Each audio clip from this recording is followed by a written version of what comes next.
Ya.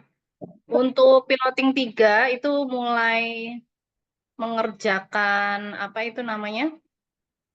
Soal tryout-nya itu di besok ya, Bapak Ibu bisa dibuka nanti di di PMM-nya, di atas itu ada daftar UKPPG. Jangan lupa kalau sudah selesai 3 jurnal telah divalidasi, berarti Bapak Ibu sudah punya golden ticket untuk bisa ikut UKPPG ya. UKPPG yang pertama adalah uji kinerja.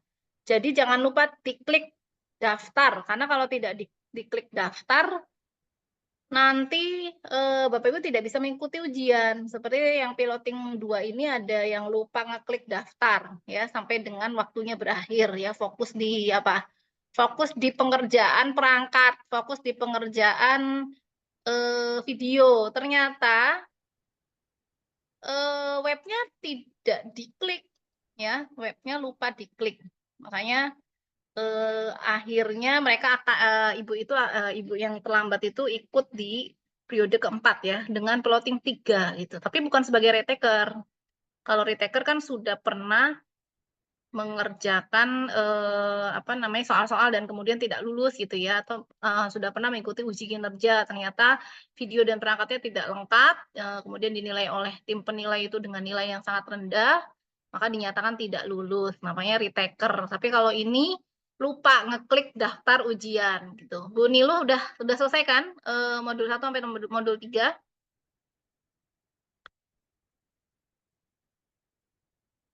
Bu Nilu Iya, halo, ya. sudah selesai ya modul 1 sampai Iya, 3? sudah Ibu, sudah semua divalidasi. Alhamdulillah.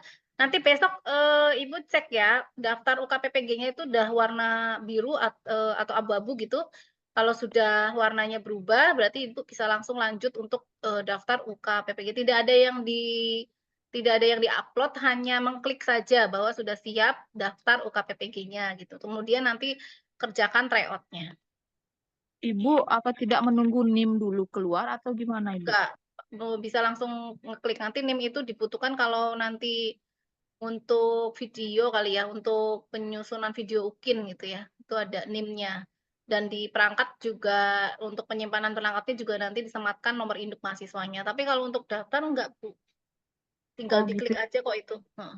Nggak mesti nunggu keluar NIM dulu baru daftar gitu Enggak, Bu ya. Mau iya langsung enggak daftar ya.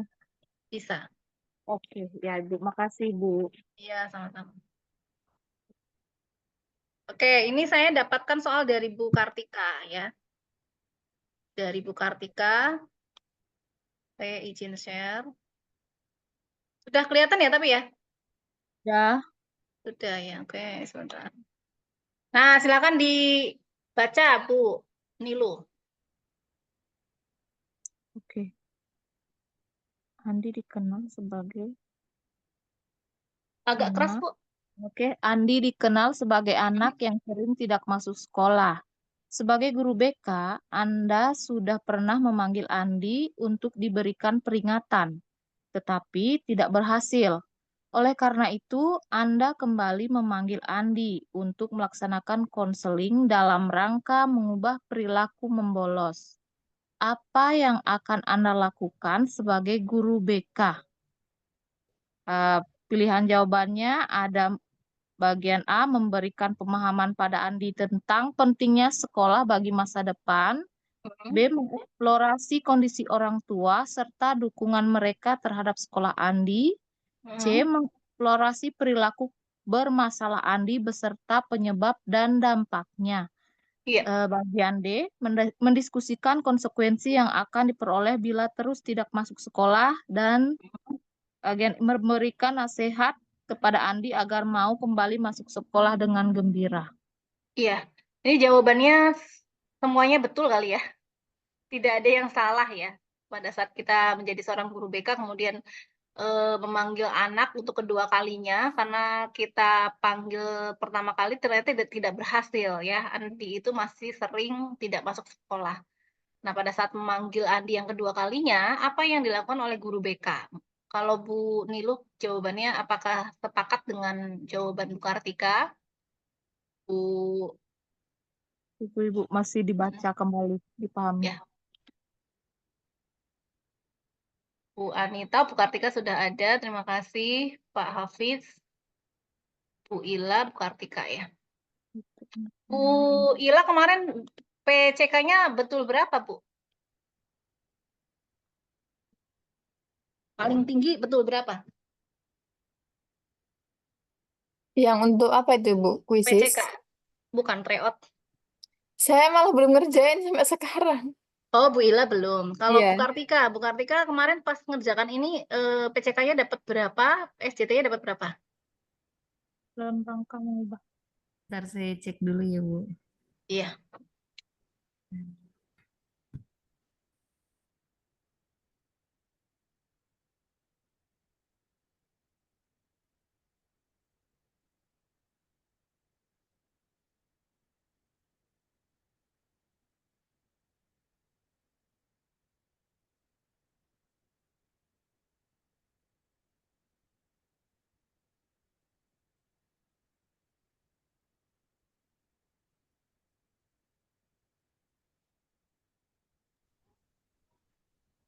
Yang atasnya 16/35 Berarti betul 16. waktu awal. Terus bawahnya 59 dari 75. 16 dari 35 ya. Mm-mm. 16 dari 35 itu PCK-nya ya kan. Iya, Kalau SJT-nya satu soal itu skornya 5 dari 15 soal. Berarti 15 kali 5 tuh 75 skor maksimum. Ibu tadi berapa? 6, 9. 60, 49. 59. Oh, 59. 75 Oke. totalnya 75. Iya, 75. Oke, sekarang kita lihat nih. Bu Nilu, Bu Ila, Kartika, kira-kira jawabannya apa?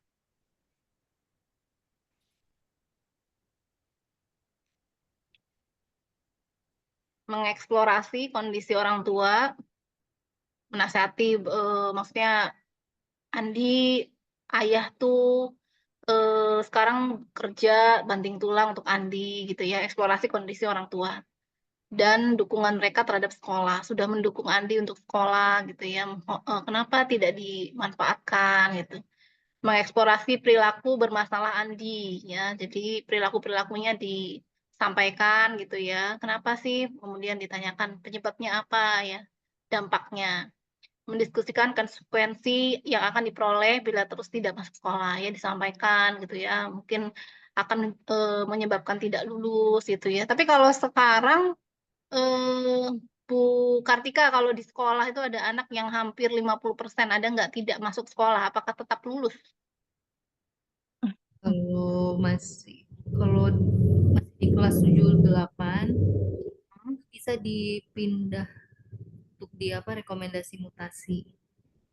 Oh ya, berarti orang tuanya suruh mengundurkan diri gitu ya, Iya, membuat mengundurkan surat diri, pernyataan untuk mengembalikan ke orang mengundurkan diri. tua. Iya, Nah, tapi tapi kalau udah di memastikan dia untuk dapat sekolah dulu gitu jadinya, Bu. Hmm. Mengembalikan ke orang tua. Hmm. Kayaknya konsekuensi ya, Bu. Jadi mendiskusikan konsekuensi yang akan diperoleh. Mendiskusikan konsekuensi yang akan diperoleh bila terus tidak masuk sekolah. Karena behavior ya, teknik behavior.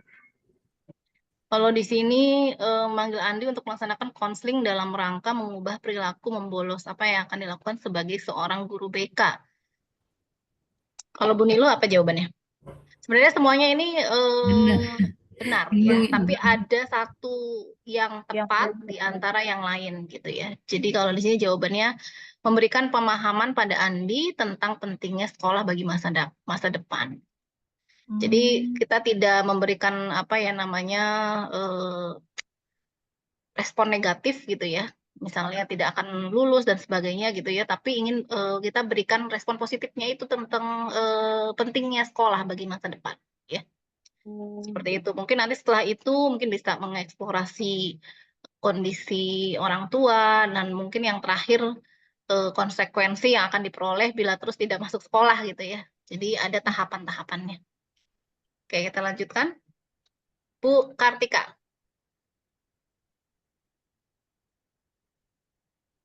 Desi menceritakan pada guru BK bahwa ia mau pindah sekolah karena tidak ingin bertemu dengan guru matematika. Ia malu dan takut masuk kelas karena minggu lalu dipermalukan di depan kelas ketika tidak bisa mengerjakan soal di papan tulis. Desi meyakini bahwa pengalaman buruk dipermalukan oleh guru matematika membuktikan bahwa ia bodoh dan tidak bisa memahami matematika. Meskipun itu mudah. Menurut Anda, apa distorsi kognitif yang dimiliki oleh Desi? Nah, ini saya bingung nih, Bu. Hmm. Jumping to conclusion, Kalau ini kata kuncinya ya. berarti ada pengalaman apa ya namanya? Pengalaman buruk dipermalukan oleh guru matematika, membuktikan bahwa ia bodoh dan tidak bisa memahami matematika meskipun itu mudah. Jadi ada apa distorsi kognitif yang mana, Bapak Ibu?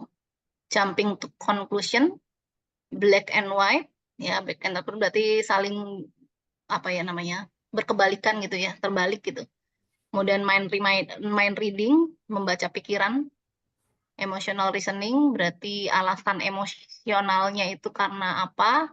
Kemudian over generalization, terlalu berlebihan ya, terlalu Over. berlebihan, apa ya namanya, Menyimpul. menyimpulkan sesuatu gitu. Mm-mm. Jesse menceritakan pada guru BK bahwa ia mau pindah, ia malu dan takut. Berarti kan ini ada over generalization ya. Iya. Oh, Ha-ha. oh, ya. Oke, lanjut. Tadi jawabannya yang E. Silakan Bu siapa? Bu Ila, Bu Ila. Seorang konseli bercerita bahwa ia telah melakukan kesalahan, yaitu mengambil uang orang tuanya untuk membeli game online. Ia merasa takut dan bingung untuk menceritakan ini kepada orang tuanya. Apa yang dapat guru BK sampaikan untuk memperlihatkan bahwa ia menampilkan under conditional positive Unconditional. Mm-mm. regard terhadap masalah konseli? Mm-mm. A. Apa kamu memahami konsekuensi mengambil uang orang tuamu untuk membeli game online? Yang B. Kamu merasa bersalah telah mengambil uang orang tuamu membeli game online? C. Coba kamu bayangkan bagaimana perasaan orang tuamu kalau tahu kamu mengambil uang mereka. D. Kamu bingung bagaimana mengembalikan uang orang tua yang telah kamu ambil. Dan E. Kamu tertekan dengan kondisi orang tua yang melarangmu membeli game online. Ya. Unconditional positive regard udah pernah dengar, Bu? Sudah pernah dengar istilah ini? Belum Belum. Ibu. Iya. Jadi kalau unconditional itu berarti kondisi yang tidak diharapkan gitu ya. Tadi kan si konseli itu mengambil uang orang tua gitu. Tapi kita sebagai seorang konselor itu tetap memberikan apa ya namanya tidak memberikan apa ya namanya ya. Penerimaan tanpa syarat ya, Bu. Ya, menerima tanpa syarat dulu. Betul. Jadi si anak ini tidak dijudge kamu coba bayangkan bagaimana perasaan orang tuamu gitu. Tidak seperti itu ya. Kemudian kamu bagaimana nanti apa kondisi orang tua saat mengetahui bahwa kamu mengambil uangnya untuk membeli games online gitu ya. Jadi memberikan apa namanya penerimaan, tetap menerima konsli gitu ya tanpa syarat gitu, walaupun dia sudah melakukan kesalahan gitu. Jadi kira-kira apa yang Ibu Guru BK sampaikan untuk memperlihatkan bahwa menampilkan unconditional positive regard-nya itu terhadap masalah konsli ini gitu. Kalau Bu Kartika ini jawabannya belum ada ya?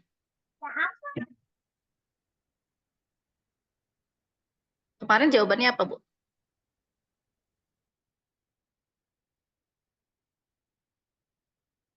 Bu Kartika hilang.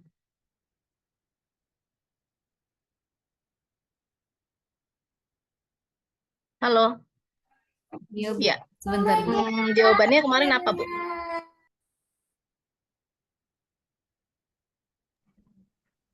Apakah kamu memahami Kamu konsekuensi memahami mengambil uang? konsekuensi. Yang A. Ya, yang A. Oh iya. Oke, jadi menerima dan mendukung individu lain tanpa menilai atau memandang perilaku atau pilihan mereka. terus memberikan kasih sayang, perhatian, dan penghargaan kepada orang tersebut tanpa memandang kesalahan atau kekurangannya. Tujuannya adalah untuk membuat rasa nyaman ya untuk konseling, kemudian percaya kepada kita ya, mampu mengeksplorasi diri tanpa rasa takut kan penolakan. Jawabannya yang tepat adalah yang B. Kamu merasa bersalah telah mengambil uang orang tuamu membeli games online. Jadi kita juga berempati gitu, bahwa memang anak ini tuh merasa bersalah juga gitu ya. Jadi nggak menjudge juga, tidak menanyakan juga apa penyebabnya gitu ya, langsung kita berempati gitu. Nah, kalau dia itu memang merasa bersalah seperti itu. Oke, lanjut nomor Bu Kartika, silakan. Rini bercerita pada konselor bahwa ia merasa sangat cemas karena harus presentasi proyek individu yang dikerjakan di kelas IPS. Respon empatik apa yang dapat ditunjukkan oleh konselor? Saya jawabannya yang B, Bu. B ya. Kalau respon empatik berarti kan kita merasakan hal yang sama ya. Mana kira-kira? Konselor merasakan hal yang sama yang dirasakan oleh konseli.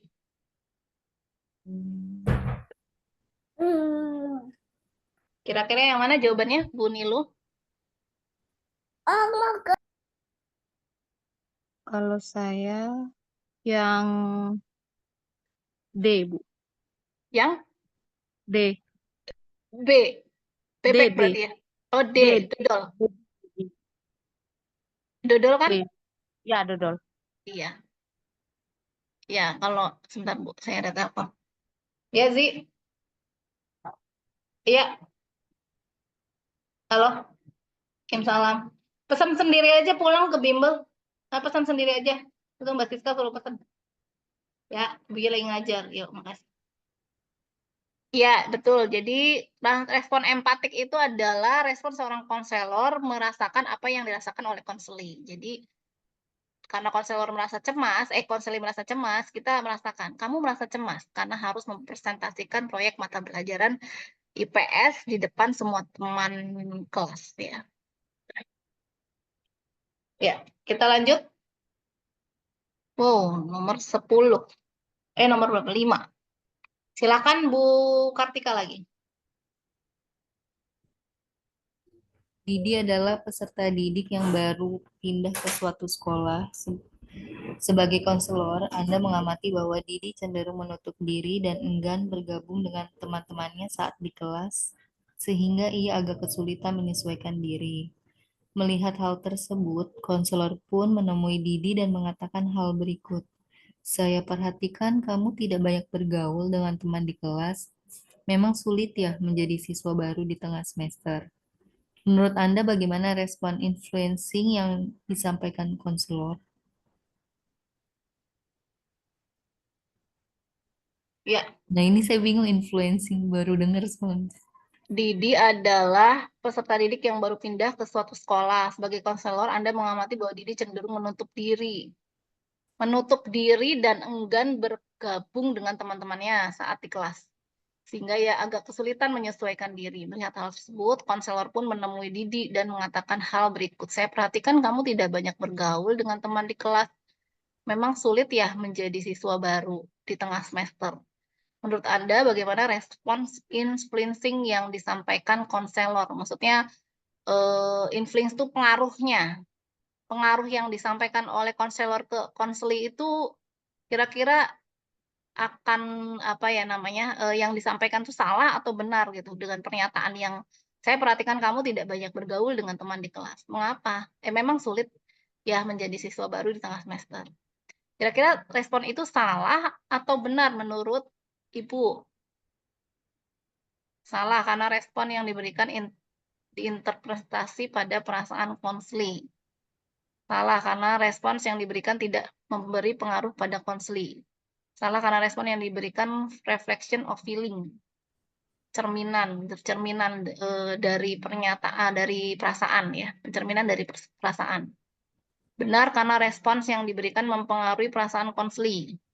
Benar, karena respon yang diberikan menyadarkan konseli akan kondisinya. Berarti harus ya arti Influencing. Influence artinya apa, Bu? Pengaruh ya? Pengaruh. Pengaruh. Jawaban Mempengaruhi. Ya, boleh silakan. Jawabannya kira-kira apa? Apakah kalau setuju dengan saya, jawabannya? Bu Nilo. kalau saya Bu. Benar, karena respon yang diberikan menyadarkan konsli akan kondisinya. Kalau saya D. Mm-mm. Kalau Bu Ila D. D. B. Bebek. D. D. Oh, D. Dodo. B sama D hampir dengarannya sama. Jadi influencer sama seperti influencer. Influencer kan berarti orang yang bisa memberikan pengaruh gitu ya di media sosial gitu. Misalnya dia eh, TikTok itu banyak influencer-influencer gitu ya yang pengaruhi pembeli yang tadinya nggak mau beli jadi beli gitu ya. Nah itu kalau di dunia perdagangan, kalau ini kan ke BK ya. Yang benar adalah E. Sebentar, kok E sih? D. Salah, karena respons yang diberikan tidak memberikan pengaruh pada konsli. Saya perhatikan kamu tidak banyak bergaul dengan teman di kelas. Kalau saya ini jawabannya E. Oh. Iya, ini saya salah. Kalau di sini ya. Respon yang Benar, diberikan menyadarkan karena konsli. respon yang diberikan menyadarkan konsli akan kondisinya. Saya perhatikan kamu tidak banyak bergaul dengan teman di kelas. Memang sulit ya menjadi siswa baru di tengah semester. Benar, karena respons yang diberikan menyadarkan konsli akan kondisinya. Ya. Oke, lanjut. Silakan. Siapa yang mau baca? Bu Ila. Dalam sebuah konseling kelompok, konselor berkata, "Baik, mari kita fokus tentang perasaan yang kalian rasakan dan bagaimana kalian dapat mengubah pikiran negatif yang selalu kalian katakan pada diri sendiri. Silahkan kamu menuliskan di atas kertas pikiran yang selalu muncul. Kita akan belajar bagaimana mengatakan pada diri sendiri bahwa pikiran itu tidak benar." Rencana konseling kelompok yang akan dilakukan konselor adalah mengatasi overthinking yang dialami peserta didik dengan pendekatan reality terapi.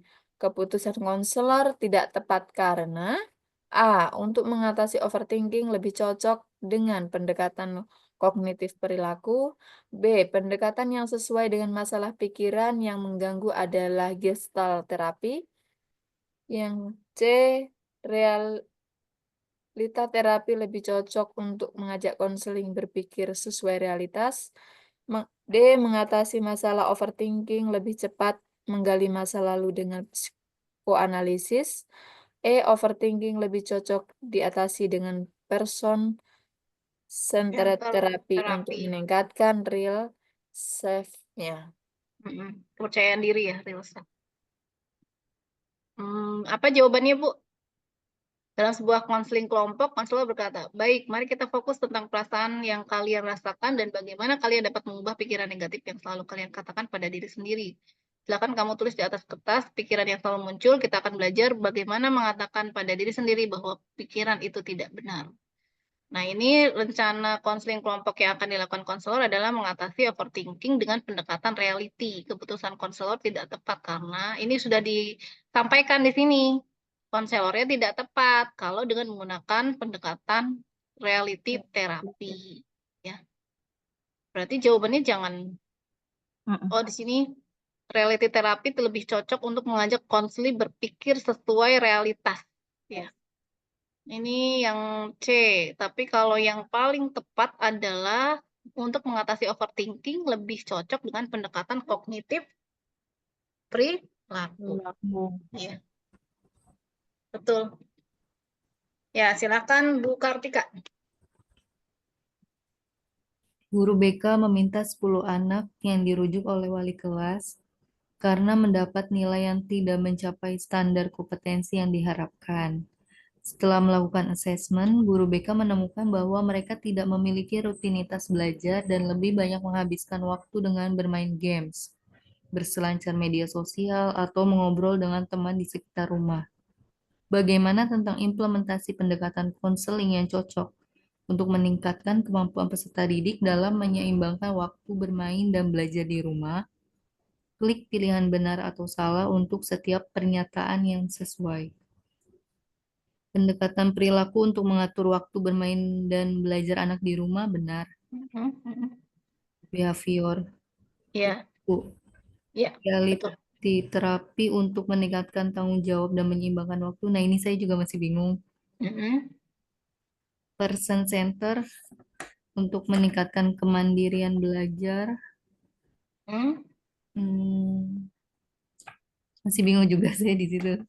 Nah, Gestalt terapi untuk meningkatkan kesadaran tanggung jawab. Iya, kalau Gestalt untuk kesadaran, pencapaian Mm-mm. kesadaran. Benar. Kognitif behavior terapi untuk membangun pikiran positif terhadap belajar. Iya, benar. Iya. Jadi yang tadi ya, soal yang tadi kan reality terapi ya. Reality Mm-mm. terapi itu memang digunakan untuk meningkatkan tanggung jawab. Meningkatkan tanggung Betul. jawab, ya betul. Dalam menyeimbangkan waktu. Mm-mm. Gestalt itu kesadaran. Cognitive behavior berarti membangun pikiran positif. Positif, benar. Ya, berarti jawabannya tuh pendekatan perilaku untuk mengatur waktu betul. Yes. Reality terapi tadi betul. Center terapi. Nah, person center terapi bukan untuk meningkatkan kemandirian. Oke. Nah, tujuan sebentar saya cari dulu.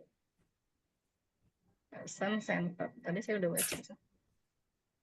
Untuk itu ya, Bu, memantulkan yang dirasakan. Ya, berarti pendekatan secara pribadi gitu ya. Mm-mm. Benar. Nah, ini. Tujuannya yang pasti berpusat pada klien, peningkatan kesadaran diri, pengembangan harga diri, pertumbuhan pribadi, berarti bukan meningkatkan kemandirian belajar ya.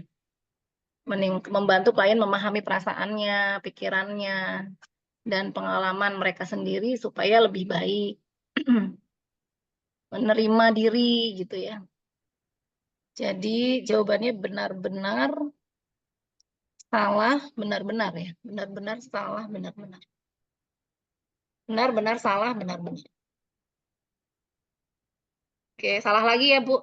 Berarti ini 1. Ini benar. 2. Ini tadi 3. 4. 5. Udah salah 5, Bu. Tadi kan Ibu 16/35 ya. Berarti salahnya tuh 19. Salah 19. Oke. Oke, lanjut ke soal berikutnya. Silakan Bu Ila. Berdasarkan informasi dari beberapa siswa kelas 9, banyak siswa yang bermain judi online, bahkan hingga meminjam uang dari aplikasi pinjaman online.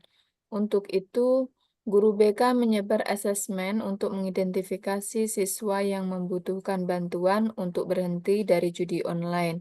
Didapatkan 11 orang siswa yang membutuhkan bantuan guru BK untuk berhenti berjudi.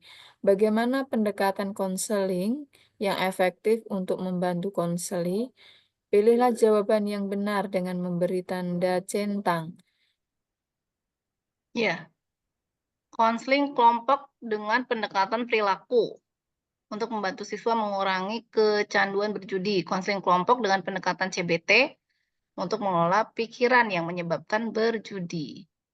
Konseling kelompok dengan pendekatan person center therapy untuk membantu siswa secara perorangan.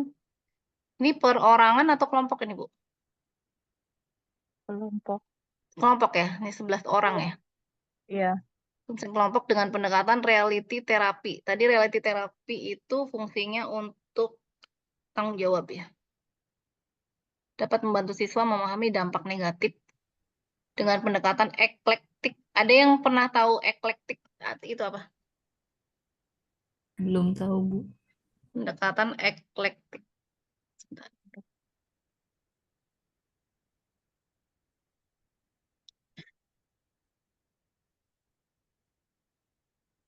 Eklektik. Siswa bermain judi online.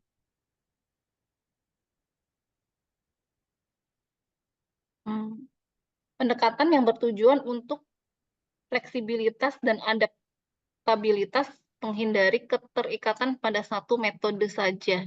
Kalau di bidang psikoterapi itu menggabungkan teknik dari berbagai aliran terapi, psikodinamik, cognitive behavior, humanistik untuk menangani kebutuhan spesifik klien. Jadi ini perpaduan ya, perpaduan berbagai teori, teknik atau pandangan memperoleh solusi terbaik bagi suatu masalah. Di kelompok dengan pendekatan eklektik untuk mencegah siswa bermain judi.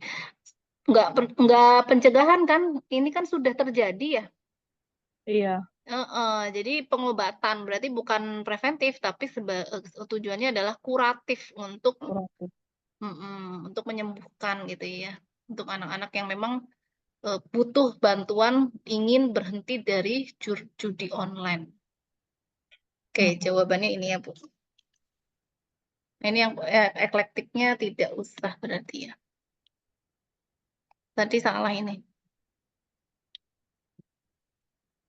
Karena kan sudah terjadi, bukan mencegah ya. Kalau person centernya kira-kira masuk nggak? Person center terapi tadi untuk apa?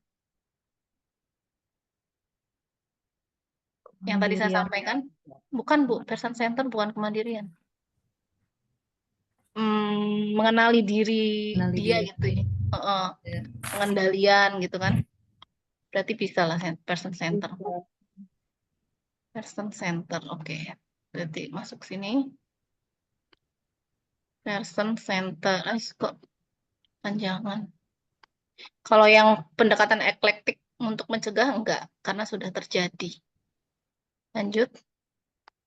Silakan dibaca.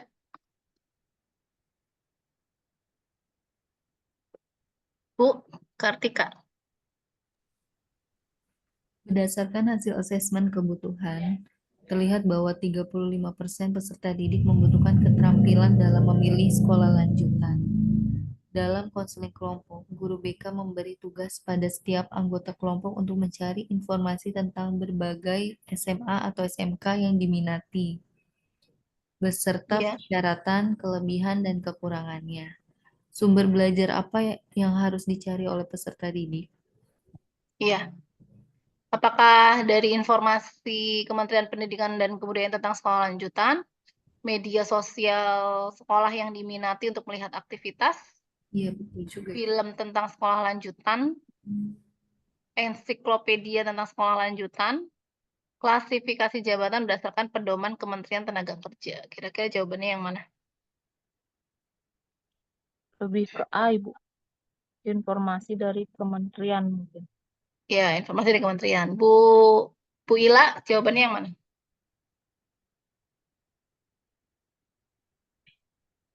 Bu Ila, 35% peserta didik membutuhkan keterampilan dalam memilih sekolah lanjutan. Berarti tidak seluruh siswa ya. Yang melanjutkan hanya 35%. Dalam konseling kelompok, guru BK memberi tugas pada setiap kelompok untuk mencari informasi tentang berbagai SMA atau SMK yang diminati. Ya, informasinya yang lebih tepat memang dari informasi Kementerian Pendidikan dan Kebudayaan. Baru nanti dari sini mungkin bisa berlanjut ke media sosialnya gitu ya. Kemudian mungkin ke YouTube ya tentang sekolah-sekolah lanjutan yang mereka minati gitu ya untuk melihat kehidupan di sekolah tersebut itu seperti apa gitu. Jadi yang paling tepat memang di informasi dari Kementerian dan Pendidikan Kebudayaan. Silakan Bu Nilo. Dalam konseling kelompok, terdapat seorang peserta tidak terlibat dan sibuk mencoret-coret kertas. Walaupun sudah beberapa kali dilibatkan dalam proses konseling, ia tetap tidak berubah. Apa yang dapat dilakukan guru BK untuk meningkatkan minat peserta agar terlibat dalam kegiatan? A. Mendiskusikan kembali tujuan keikutsertaan siswa dalam konseling kelompok. B. Memanggil siswa tersebut di luar konseling kelompok untuk mengeksplorasi masalah siswa. C. Memberikan pengertian tentang pentingnya konseling kelompok agar mau terlibat dalam konseling. D. Memberikan konsekuensi pada siswa tersebut agar mau terlibat dalam konseling. E. Menegur siswa tersebut untuk terlibat agar tidak menular ke peserta yang lain. Mana jawabannya? Dalam konseling kelompok terdapat satu peserta tidak terlibat dan sibuk mencoret-coret kertas walaupun sudah berapa dilibatkan dalam proses konseling, ia tetap tidak berubah. Apa yang dapat dilakukan guru BK untuk meningkatkan minat peserta agar terlibat? Ya, tujuannya adalah meningkatkan minat peserta agar terlibat, tidak mencoret-coret kertas. Kalau saya Bu, mendiskusikan kembali tujuan keikutsertaan siswa dalam konseling kelompok. Ya, kalau Bu Kartika mau berubah nggak jawabannya? Atau tetap yang ini? Memanggil siswa tersebut di luar Pak, konseling Pak. kelompok. Kalau kita memberi konsekuensi itu kan pasti responnya negatif nanti ya, sebagai Iya. apalagi kita sebagai guru BK ya, kemudian menegur langsung ya, itu juga tidak baik ya.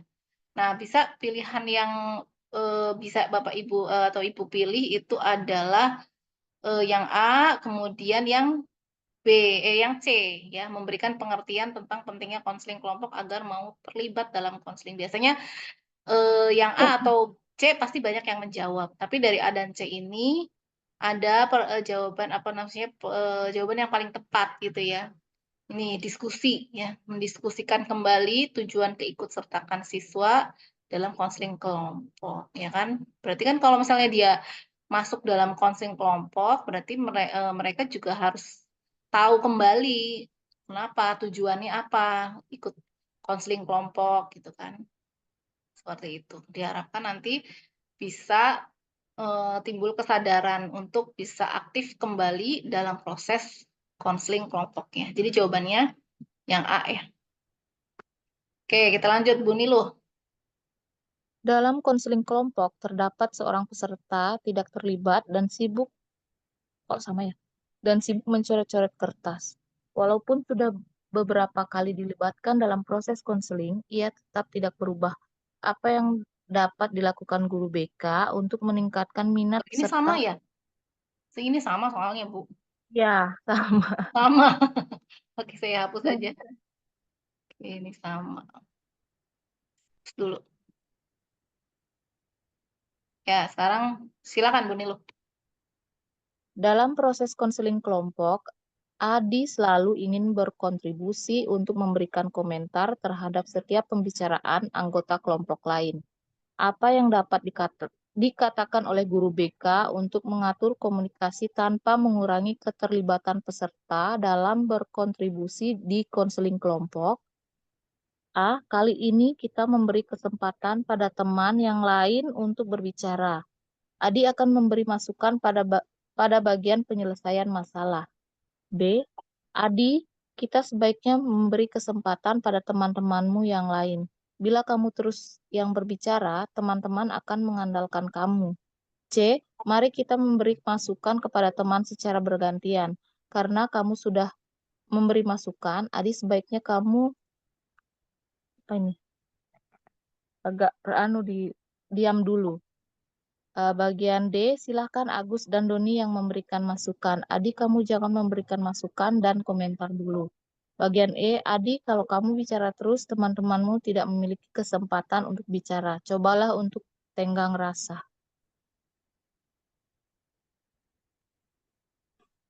Ya, jawabannya yang mana? A, Bu. Lebih ke A. Terus konseling kelompok ya. Dalam proses Ya, konseling kelompok, Adi selalu ingin, oh iya, dia ngomong terus yang ngasih komentar gitu ya. Setiap pembicaraan dia ingin mimpin gitu ya. ya. Yang dikatakan oleh guru BK untuk mengatur komunikasi tanpa mengurangi keterlibatan peserta. Berarti harus ada pembagian peran ya. Dan juga tidak memberikan respon negatif untuk Adi ya. Jangan sampai nanti Adinya juga jadi malas gitu untuk bisa memberikan komentar atau memberikan pendapat gitu. Ya, betul jawabannya. Nah, sekarang Bu Ila, silakan. Pada saat guru BK akan menyusun instrumen non-tes berupa pedoman wawancara berstruktur, maka tahapan pengembangan yang harus dilakukan meliputi A. Menetapkan tujuan wawancara, menetapkan jenis instrumen yang digunakan, menetapkan sumber data, waktu pelaksanaan, dan tempat Soalnya sudah wawancara. pulang. B. Ya, lanjut, Bu. Menetapkan tujuan wawancara, merumuskan pernyataan, menetapkan sumber data, jenis data, waktu pelaksanaan, penetapan dana yang dibutuhkan. C. Menetapkan tujuan wawancara dan dasar teori tentang aspek yang menjadi fokus wawancara, menetapkan indikator, merumuskan pernyataan terbuka. D. Menetapkan tujuan wawancara, menetapkan jenis instrumen, menetapkan sumber data, jenis data, waktu pelaksanaan, dan tempat wawancara. E. Menetapkan tujuan wawancara, menetapkan sistem administrasi, menetapkan prosedur evaluasi, dan prosedur pelaporan. Menurut Bu Niluh atau Bu Kartika atau Bu Ila, silakan. Kira-kira pada saat Ibu ingin menyusun instrumen non-tes itu bisa observasi ya, uraian itu. Berupa kalau ini mungkin pedoman wawancara ya. Pedoman wawancara terstruktur, berarti ada jadwalnya. Maka tahapan pengembangan yang harus dilakukan adalah pasti pertama kali adalah menetapkan tujuannya dulu kan. Iya, Untuk apa gitu. Nah, terus di situ menetapkan apa setelah menentukan tujuan? instrumen. Instrumen. Kan jenis instrumen ya. Setelah menetapkan jenis instrumen, Sumber data. sumber data, kemudian Jenis data, waktu jenis data. pelaksanaan, dan tempat wawancara. Ini antara A dan D itu bedanya apa ya? A Kalau dan D. kalau A nggak ada jenis ada. Jenis datanya nggak ada, Ibu. Kalau A. Kalau yang A nggak ada jenis data. Ya. Menentukan sumber data, jenis data, waktu pelaksanaan, dan tempat wawancara. Oh gitu. Kalau sumber data itu judulnya apa sumber data? Sumber data itu berarti yang diwawancarai gitu. Tujuan, ya kan, jenis instrumen. Menetapkan sumber data, yang diwawancari siapa aja kan gitu. Jenis datanya apa yang dibutuhkan atau jenis data dibutuhkan atau enggak pada satu wawancara. Lebih ke bingung. Kayaknya jenis Instrumen data enggak deh, Bu. Hmm? Jenis data Ya, kayaknya kayaknya sudah mencakup ke sumber data, enggak? Bukan, Bu? Kayaknya. Iya, Sudah harusnya jenis data tidak perlu ya. Langsung sumber datanya aja, kemudian waktu pelaksanaan dan tempat wawancara. Jadi menetapkan tujuan, menetapkan jenis instrumen yang digunakan, sumber data, waktu pelaksanaan, dan tempat wawancara. Ya. Jadi jawabannya yang A. Nah, Ya. Kita lanjut. Silakan dibaca Bu Kartika. dari hasil asesmen diperoleh data 20% siswa kelas 12 ya, kelas Ya. 12 SMA mengalami kebimbangan dalam memilih pendidikan lanjut, belum memahami potensi diri, kurang memiliki informasi jenis dan jenjang pendidikan tinggi, dan berasal dari status sosial ekonomi menengah ke bawah. Berdasarkan kondisi ini, guru BK perlu merancang program Ya, 20% berarti klasikal atau kelompok? kelompok, kelompok. kelompok. Iya, bimbingan. Mengalami kebimbangan dalam memilih pendidikan lanjut. Mm-mm. Memilih pendidikan lanjut, belum memahami potensi diri, kurang memiliki informasi jenis dan pendidikan tinggi, dan berarti harus dapat beasiswa nih. Karena ada keterangan berasal Ekonomi. dari status sosial ekonomi menengah ke bawah. Iya, Kalau iya. yang A, Ibu belum ada tuh Iya, iya. informasi mengenai beasiswanya, karena memang dibutuhkan, karena mereka tidak mampu, ya kan? Berarti yang C, ada beasiswanya itu B, D. C, D, E, ya kan? Nah, sekarang kita lihat orientasi karir atau konseling kelompok. Konseling kelompok Konseling kelompok. Konseling 20% kelompoknya yang sama. mana? Yang membantu siswa memilih jenis sekolah lanjutan dan memperoleh beasiswa atau yang E, D atau E? Kalau yang E psikoedukasi ya? Beda. Iya. Oh, ada psikoedukasi. Nah, kalau konseling Bimbingan kelompok kelompok, kayaknya. kayaknya bimbingan ya. Bimbingan Kemarin kan kelompok. kalau bimbingan itu kan bentuknya preventif. Iya, Jadi bukan pencegah untuk ya untuk pencegahan ya kan, untuk orang-orang yang memang butuh informasi gitu ya. Jadi kita jawabnya yang bimbingan kelompok karena cuma 20%, maka kalau kelompok tapi kelompoknya kita ambil yang bimbingannya bukan yang konselingnya. Layanan bimbingan kelompok psikoedukasi ya dengan tema informasi jenis, jenjang, prasyarat dan peluang beasiswa. Ini lebih lengkap dan lebih mengena gitu ya ke makna dari pernyataan di dalam soal. Ya, silakan Bu Niluh.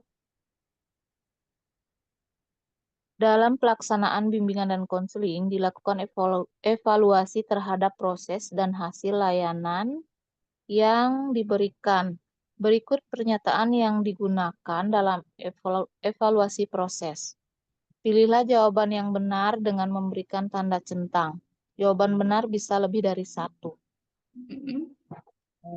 Ada antusiasme, dalam mengikuti layanan bimbingan konseling, keaktifan dalam mengikuti layanan bimbingan konseling, pemahaman terhadap materi layanan bimbingan konseling yang diberikan, perasaan positif yang timbul dari layanan bimbingan konseling yang diberikan, rencana kegiatan yang akan dilakukan setelah mengikuti layanan bimbingan dan konseling.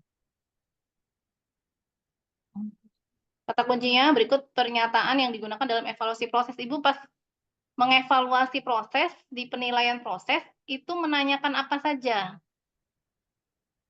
Antusiasme, apakah kalian menyenang atau senang itu ya, antusias dengan layanan bimbingan konseling yang sudah Ibu laksanakan gitu, pertanyaannya kan gitu. Ya.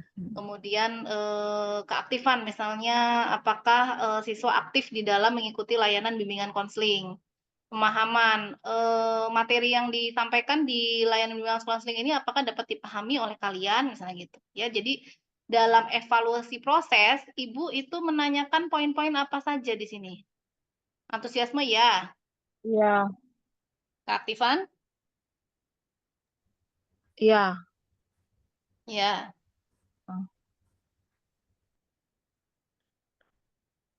oke. Pemahaman, Materi. Iya. Iya. perasaan, Perasaan bagaimana iya. perasaan kalian? Konflik Rencana Iya. kegiatan yang akan perasaan. dilakukan setelah mengikuti layanan bimbingan konseling? Enggak kalau itu. Iya, enggak itu. Enggak. Oke, kita lihat. Pemahaman tidak ya, hanya Iya. antusiasme, keaktifan, dan perasaan. Oke, sebentar. Nggak soalnya nggak.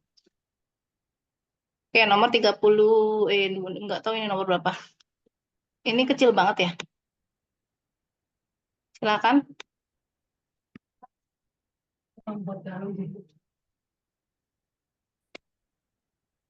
Balon. Tadi uangnya di mana? Bentar ya, Bu ya. Silakan dibaca dulu. Ya.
Ya, silakan Bu Kartika.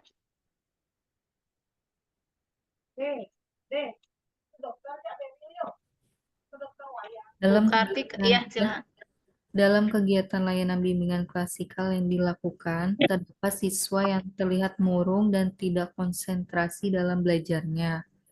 Kegiatan tindak lanjut yang seyogyanya diberikan oleh guru BK pada siswa tersebut adalah pilihlah jawaban yang benar dengan memberi tanda centang. Jawaban benar bisa lebih dari satu. Ya, di sini kegiatan tindak lanjut. Tindak lanjut yang Ibu lakukan kepada siswa yang terlihat murung dan tidak konsentrasi dalam belajar. Jawaban benar bisa lebih dari satu. Ini Ibu checklist semua ya? Oh iya. Kira-kira apa jawabannya nih? Kalau Ibu sebagai guru BK, kemudian tindak lanjut yang dilakukan kepada siswa yang terlihat murung dan tidak konsentrasi. Mencari data dan informasi tentang siswa dari guru mata pelajaran dan wali kelas, betul tidak? Betul. Betul. Mengikutsertakan siswa pada kegiatan bimbingan kelompok. Iya. Betul. Betul. Mengikutsertakan siswa pada kegiatan konseling kelompok. Belum. Belum tahu. Konseling kelompok. Belum. Memanggil siswa tersebut dalam melakukan konseling individu. Iya. Mengamati Oke. perilaku keseharian siswa tersebut baik di dalam kelas maupun di luar kelas. Iya. Ya. Ya, oke. Oke, jawabannya 1, 2, 3, 4. Seperti itu. Mengamati perilaku keseharian siswa tersebut baik di dalam kelas maupun di luar kelas tidak ya. Jadi untuk kegiatan tindak lanjutnya mengikuti dalam konseling kelompok, bimbingan kelompok, konseling individu, dan juga informasi dari guru mata pelajaran. Karena kalau kita lihat amati terus di dalam kelas maupun di luar kelas, kayaknya guru BK-nya kurang ya Bu. Bisa satu guru BK itu bisa menangani 150 siswa. Sedangkan Iya. nah ini mungkin tidak bisa dilakukan. Jadi yang dilakukan 1, 2, 3, 4. Oke, lanjut ke ini layanan perbedaan antara bimbingan kelompok dengan bimbingan klasikal. Perbedaannya pada apa saja? Jumlah individu yang dilayani beda nggak? Kelompok sama Beda. klasikal beda. Pendekatan dan tekniknya Beda. beda. Format kegiatan layanannya gimana? Kelompok sama klasikal sama nggak format kegiatan layanannya? Mirip. Sama. Iya. Iya. Sama. Jenis Iya. aspek rumusan tujuannya Tujuannya beda. aspek rumusan tujuannya pasti berbeda ya. Fungsi dari layanan yang diberikan? Beda. Fungsi. Ini kan membedakan dengan layanan bimbingan klasikal. Kelompok dengan klasikal, berarti jumlahnya harus beda. Pendekatan dan tekniknya juga berbeda. Iya, Format formatnya kegiatan juga layanannya beda. juga pasti beda, ya kan? Oke, benar. Nah, di sini yang salah fungsi dari layanan yang diberikan. Semuanya fungsinya adalah sebagai kuratif ya. Preventif kalau bimbingan kan. Cuma mungkin jumlah siswanya yang berbeda. Jadi ini fungsi dari layanannya sama-sama untuk pencegahan kalau bimbingan. Ini juga Iya. bimbingan kan. Kecuali misalnya layanan bimbingan kelompok dengan konseling Kelompok. klasikal. Konseling kelompok. Iya, itu berbeda. Konseling kelompok itu fungsinya berbeda. Satunya sebagai preventif, satunya sebagai kuratif. Jadi ini jawabannya ya. Oke, lanjut Bu Nilu.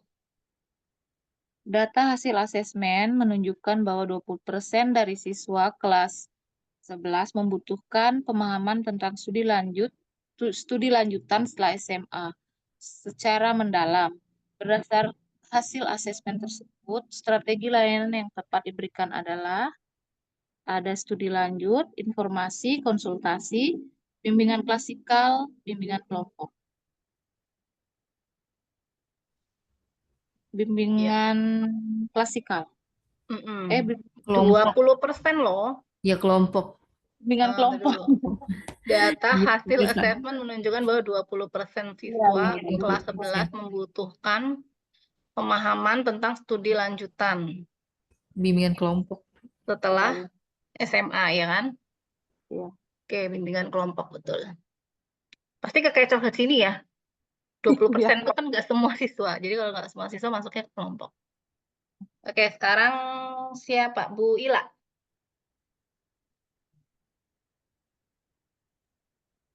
Data hasil analisis kebutuhan di sebuah sekolah menunjukkan bahwa 67% siswa mengaku pernah memberikan komentar negatif pada status sosial media temannya. 75% siswa mengaku pernah mengunggah status di sosial media yang bertujuan membuli salah satu temannya. Berdasarkan data tersebut, guru BK perlu mengembangkan layanan bimbingan dan konseling yang berfungsi preventif developmental dengan strategi A. Layanan bimbingan klasikal dengan tema dampak bullying di media sosial. B. Layanan bimbingan kelompok bagi siswa korban bullying. C. Layanan bimbingan kelompok bagi siswa pelaku bullying. D. Layanan bimbingan klasikal dengan materi pemanfaatan gadget dalam pembelajaran. E. Layanan bimbingan klasikal dengan materi strategi komunikasi dalam media sosial. Oke, klasikal atau kelompok? Klasikal. 67% siswa mengaku pernah memberikan komentar negatif. 75% mengaku pernah mengunggah status di sosial media yang bertujuan membuli salah satu temannya. Berdasarkan data tersebut, berfungsi preventif developmental dengan strategi apa? Layanan klasikal temanya dampak bullying, bimbingan kelompok bagi siswa korban bullying, bimbingan kelompok bagi siswa pelaku bullying, bimbingan klasikal dengan materi. Ini nggak ada hubungannya ya, pemanfaatan gadget kan? Ini kan tentang bullying semua kan?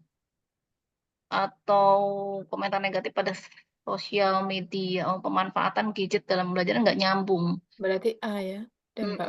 Strategi komunikasi juga nggak nyambung karena ini kan ada masalah kan karena mereka sudah pernah atau menyatakan mengaku sudah pernah mengunggah status di sosial media bertujuan membuli, berarti kan sudah terjadi gitu ya, sudah terjadi ada niat gitu ya dari anak-anak yang membuli salah satu temannya. Jadi jawabannya A ya, layanan bimbingan klasikal dampak bullying di media sosial. Karena disampaikannya melalui media sosial. Silakan, Bu Nilo. Dalam proses konseling, konseli seringkali menyampaikan pernyataannya yang berputar-putar dan sulit untuk ditangkap maknanya. Keterampilan konseling yang digunakan guru BK untuk memastikan bahwa yang dipahami seperti yang disampaikan konseli adalah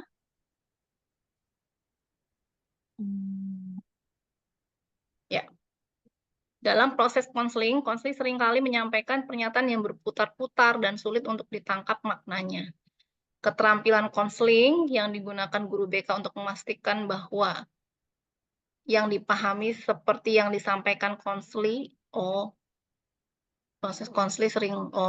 Jadi tuh konselinya itu menyampaikan tuh putar-putar gitu ya, sulit gitu ditangkap maknanya. Nah, ini harus ada keterampilan dari guru BK menarik makna dari pernyataan yang berputar-putar dari konseli. Apa kira-kira, Bu? Namanya keterampilan apa? Bukan summarizing ya, paraphrasing. paraphrasing, betul sekali. Paraphrasing. Oke, selanjutnya.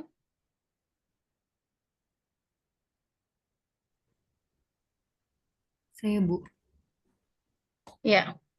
Salah satu tema layanan dalam program bimbingan dan konseling di sekolah menengah pertama adalah etika berkomunikasi melalui media sosial yang diberikan melalui layanan bimbingan klasikal.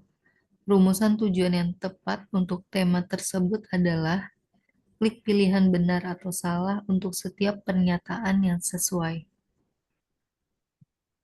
Siswa mampu menjelaskan pengertian etika melalui media sosial. Benar. Ya. Benar semua menurut saya. Benar semua.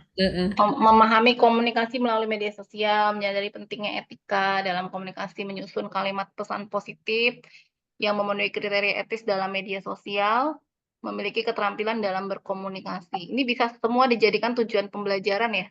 Tujuan konseling. Bimbingan klasikal untuk etika, ada etikanya, kemudian ada berkomunikasinya, tentunya melalui media sosial. Ya, betul semua. Lanjut. Silakan Bu Tika. Bu Tika tadi udah ya. Bu Ila. Dalam layanan bimbingan kelompok dengan topik dampak bullying yang diberikan pada siswa yang pernah menjadi korban bullying, rumusan pernyataan aspek pengetahuan dalam evaluasi hasil yang tepat adalah A. Menjelaskan kemungkinan yang terjadi apabila seorang siswa menjadi korban bullying. B. Menjelaskan bahwa dampak bullying terhadap setiap korban adalah berbeda-beda. C. Mengetahui bahwa korban bullying harus disembuhkan. D. Mengetahui bagaimana cara untuk melawan pelaku bullying. E. Mempraktekkan contoh perilaku yang muncul dari dampak bullying. Aspek pengetahuan. Kalau mempraktikkan contoh, itu keterampilan, Bu. Di kata kerja operasionalnya aja ini praktek. Praktek itu berarti keterampilan, bukan pengetahuan. Pengetahuan itu menjelaskan gitu. Iya. Ya, Iya. berarti pilihannya antara A dan B. Tapi kemungkinannya ini diberikan pada siswa yang pernah menjadi korban bullying. Kira-kira rumusan pernyataan aspek pengetahuan dalam evaluasi hasil yang mana?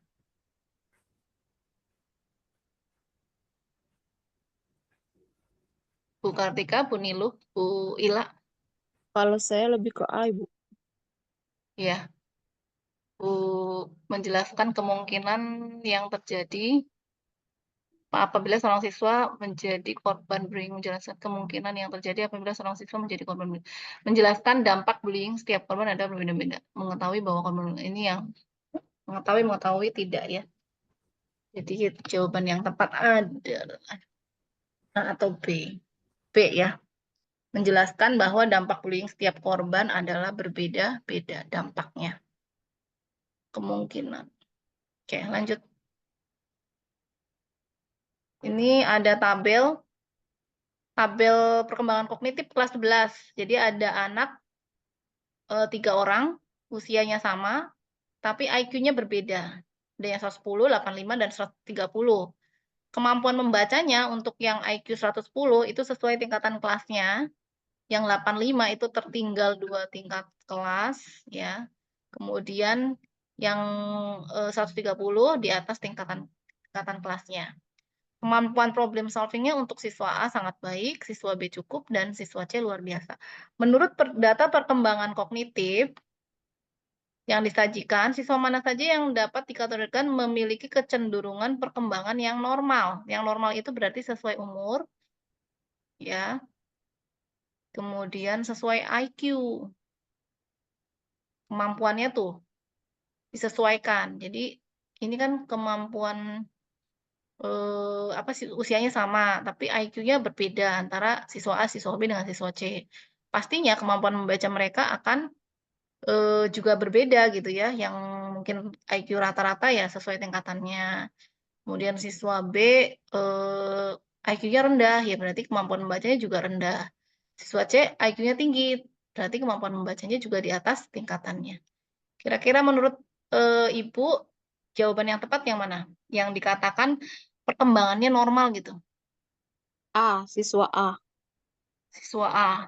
Ada lagi jawaban lain? Iya, siswa A, Bu. Siswa A. Kalau saya semuanya normal ya. Karena semua perkembangannya itu sesuai dengan skor tes IQ-nya itu. Jadi ya mengikuti. Jadi memang kalau yang di atas rata-rata ya kemampuan membacanya di atas rata-rata gitu. Gitu. Tapi kita lihat ya. Tuh siswa ABC. Berdasarkan data perkembangan kognitif yang disajikan, siswa mana saja yang dapat dikategorikan memiliki kecenderungan perkembangan yang normal. A, B, C ya normal. Oke, lanjut. Bu Niluh, silakan. Berdasarkan hasil analisis masalah yang dilakukan oleh guru BK secara online, terungkap data 75% siswa memiliki kebiasaan menggunakan smartphone di luar batas pelajaran. 10% siswa mengalami kesulitan berkomunikasi dengan orang tua, dan 5% siswa sering mengalami perundungan oleh temannya. Ketika permasalahan tersebut akan dideskripsikan dalam latar belakang atau rasional program BK, isu paling dominan yang harus dideskripsikan yaitu ada perundungan merupakan salah satu dari 3 dosa besar pendidikan yang harus ditangani sebaik mungkin. B. Dukungan komunikasi keluarga terhadap kesehatan mental anak. C. Dampak positif dan negatif perkembangan teknologi seluler. D. Korban perundungan jauh lebih penting daripada pelaku perundungan. Pentingnya literasi media sosial untuk di sekolah.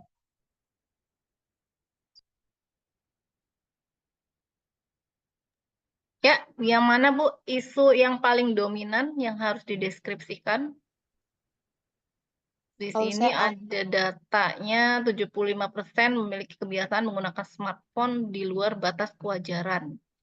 10% sulit berkomunikasi dengan orang tua, 5% mengalami perundungan oleh temannya. Kalau Bu Niluh yang A, iya, Bu Ila yang mana?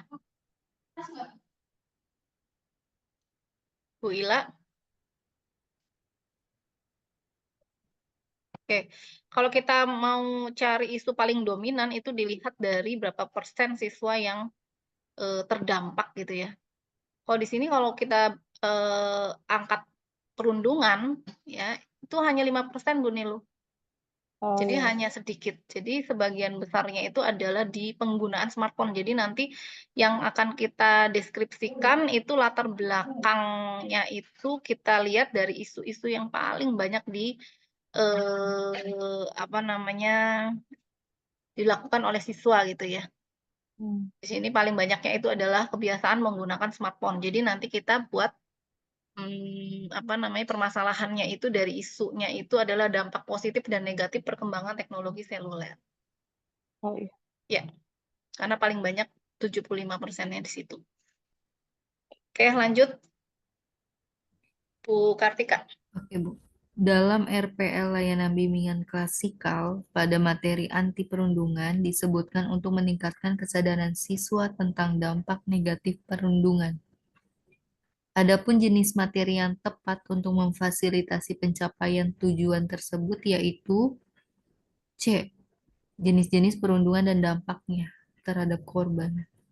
Dampak dalam RPL layanan klasikal, materi anti perundungan disebutkan untuk meningkatkan kesadaran siswa tentang dampak negatif perundungan. Jenis materi, materi yang nanti bisa dikembangkan untuk layanan bimbingan klasikal. Kalau respek dan apresiatif kan tidak ya. Keterampilan komunikasi asertif yang rentan jadi korban perundungan juga enggak. Penggunaan teknologi di sini tidak ada teknologi. Presentasi peluang kerja juga enggak ya kan, karena di sini pengennya tentang materi kesadaran siswa tentang dampak-dampak negatif dari perundungan ya, berarti betul. Jenis-jenis perundungan. Jadi harus nyambung gitu ya, materi yang disampaikan dengan tujuan yang diinginkan tuh harus nyambung. Oke, lanjut. Bu Niluh. Di sebuah kelas inklusi, Anda sebagai konselor mendapati bahwa terdapat beberapa siswa dengan kebutuhan khusus yang mengalami kesulitan dalam berinteraksi sosial, sedangkan siswa lainnya tidak mengalami kesulitan tersebut. Anda perlu mengidentifikasi materi bimbingan yang tepat untuk mengatasi masalah ini dan memastikan bahwa program bimbingan yang dirancang dapat memfasilitasi perkembangan sosial seluruh siswa. Langkah mana yang paling tepat untuk diambil? A. Menyediakan sesi bimbingan individu yang terfokus pada kemampuan akademik untuk siswa yang mengalami kesulitan sosial. B. Memisahkan siswa berkebutuhan khusus dalam sesi bimbingan tersendiri agar dapat fokus pada kebutuhan spesifik mereka. C. Melaksanakan pelatihan keterampilan sosial untuk siswa berkebutuhan khusus dan menambah kegiatan interaksi sosial untuk seluruh siswa. D. Menambah lebih banyak kegiatan akademik berbasis kelompok untuk seluruh siswa guna meningkatkan kerjasama dan interaksi sosial. E. Mengadakan pelatihan khusus untuk guru kelas dan dalam rangka mengenali dan menangani kebutuhan sosial siswa berkebutuhan khusus. Ya, langkah mana yang paling tepat untuk diambil? Di sini Anda perlu mengidentifikasi materi bimbingan yang tepat dan untuk mengatasi masalah ini dan memastikan bahwa program bimbingan dirancang dapat memfasilitasi perkembangan sosial. Gimana, Bu? Kalau Bu Niluh jawabannya apa? Kalau saya lebih ke C, Bu. Pelatihan keterampilan sosial untuk siswa berkebutuhan khusus dan menambah kegiatan interaksi sosial untuk seluruh siswa. Tadi masalahnya adalah beberapa siswa dengan kebutuhan khusus yang mengalami kesulitan dan interaksi sosial. Yang lainnya enggak. Jadi perlu adanya pemisahan, ya.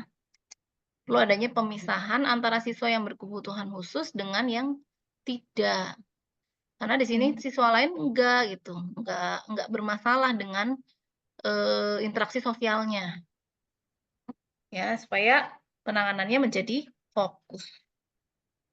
Mengadakan pelatihan tidak menambah lebih banyak kegiatan akademik berbasis kelompok untuk seluruh siswa. Nah, ini kan kesulitan ya, ada siswa yang kesulitan untuk berinteraksi. Jadi kalau kita tambahkan lagi kegiatan akademik ya nggak akan berpengaruh gitu. Makanya ada diferensiasi proses. Kita berikan bimbingan khusus untuk anak-anak yang mengalami low order atau low level gitu ya, atau anak-anak yang berkebutuhan khusus. Bentar, ini salah checklist.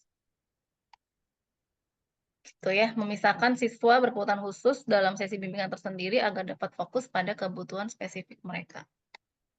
Ya, silakan Bu Niluh, Bu Ila.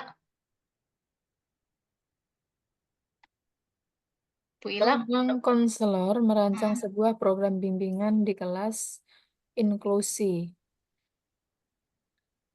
Ya.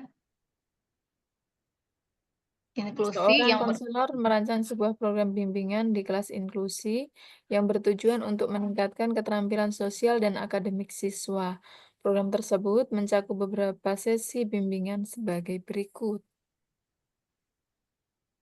Sesi 1, ceramah tentang keterampilan sosial selama 30 menit. Sesi 2, pembahasan materi kecakapan literasi selama 40 menit. Sesi 3, diskusi kelompok kecil tentang keterampilan sosial selama 20 menit. Sesi 4, pengisian lembar kerja individual selama 30 menit. Apa saja kelemahan utama dari rancangan tersebut terkait dengan pengakomodasian keragaman gaya belajar siswa? Pilihlah jawaban yang benar dengan memberi tanda centang. Iya, ceramah keterampilan sosial 30 menit. Pembahasan materi kecakapan literasi 40 menit. Diskusi kelompok kecil tentang keterampilan sosial 20 menit. Pengisian lembar kerja individual selama 30 menit. Kelemahannya apa kira-kira bisa nggak mengakomodir keragaman gaya belajar siswa kalau kegiatannya seperti itu? Nah, ini pilihan optionnya. Ya. Bisa lebih dari satu jawabannya. Silakan Bu Ila. Menurut Ibu jawabannya mana saja? Ya, waktunya tidak cukup. Mhm. Kemudian metodenya tidak variatif ya. Metodenya ceramah terus ya. Iya, iya. Rancangan Tidak ini ada terlalu evaluasi. fokus pada aspek sosial dan mengabaikan aspek akademik. Tidak ada evaluasi formal yang dirancang untuk menilai efektif. Oh, formal itu berarti formatif. Tidak ada penilaian formatif untuk menilai efektivitas program bimbingan ini. Program ini tidak melibatkan partisipasi orang tua dalam mendukung perkembangan siswa. Mana kelemahannya? Jadi kegiatannya ceramah, pembahasan materi. Pembahasan materi ya ceramah lagi toh.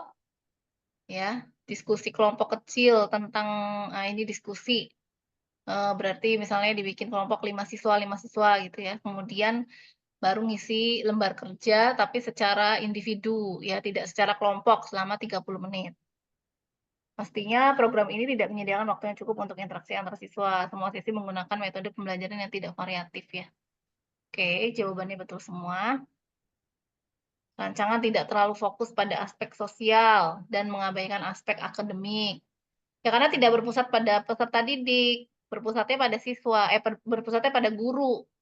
Jadi kalau misalnya aspek sosial itu misalnya apa? Kerjasama, bernalar kritis, ya, kemudian kreativitas, gitu ya. Jadi kegiatannya tadi tidak memfokuskan pada aspek sosial dan juga sebentar, terlalu fokus pada aspek sosial. Maksudnya ini ada, coba cek. Sini hanya nanti kegiatannya mana ya, Bu? Ceramah, ada aspek sosialnya nggak? Halo? Kalau ceramah ada aspek sosialnya tidak? Enggak ya. Pembahasan materi kecakapan literasi. Kecakapan literasi berarti kecakapan membaca. Diskusi kelompok kecil tentang keterampilan sosial. Pengisian lembar kecil, lembar kerja, lembar kecil. Tentang keterampilan sosial, ini ada keterampilan sosialnya. Ya, berarti rancangan ini terlalu fokus pada aspek sosial dan mengabaikan aspek akademiknya. Oke, jawabannya betul semua.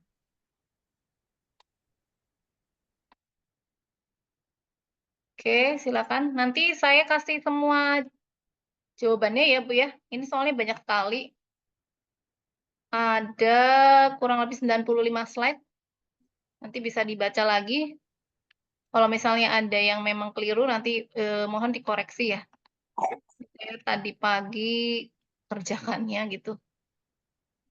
Jadi kita diskusi aja, mana yang memang kira-kira masih belum tepat, nanti tolong didiskusikan aja.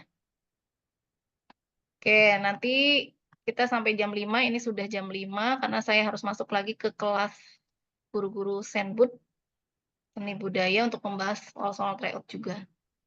Ini mau di-share ke grup aja ya, Bu? Iya, boleh, Bu. Boleh, Bu. Ya, oke. Baik.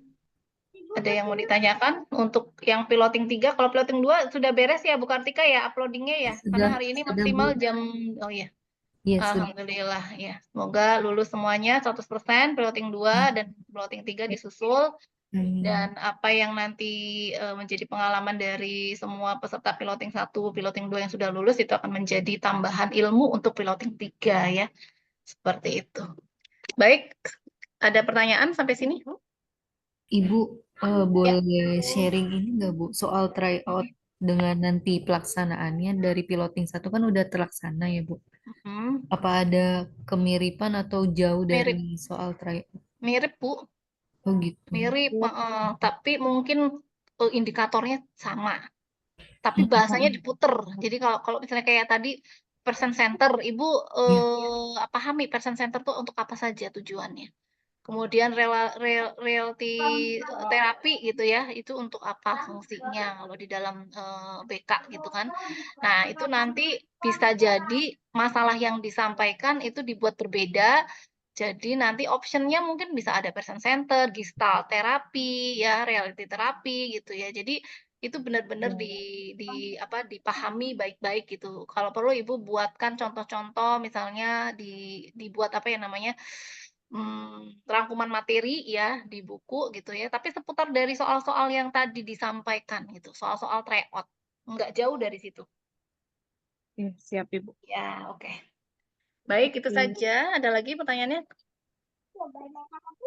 Mungkin Sementara- ini, Bu, apa namanya, untuk bimbingan ininya, Ibu. Kemarin saya sempat kirim itu RPL klasikalnya, Ibu ya, kalau ada waktu. Oh iya. Hari ini saya ngajar tuh sampai jam 8. Nanti Iya. besok pagi paling ya Bu Niluh ya. Oke, terima kasih, Ya, Bu. besok Ya. Agak senggang. Oke, Oke. terima kasih. Selamat sore. Ya, Assalamualaikum warahmatullahi wabarakatuh. Waalaikumsalam warahmatullahi wabarakatuh. Ya, izin like.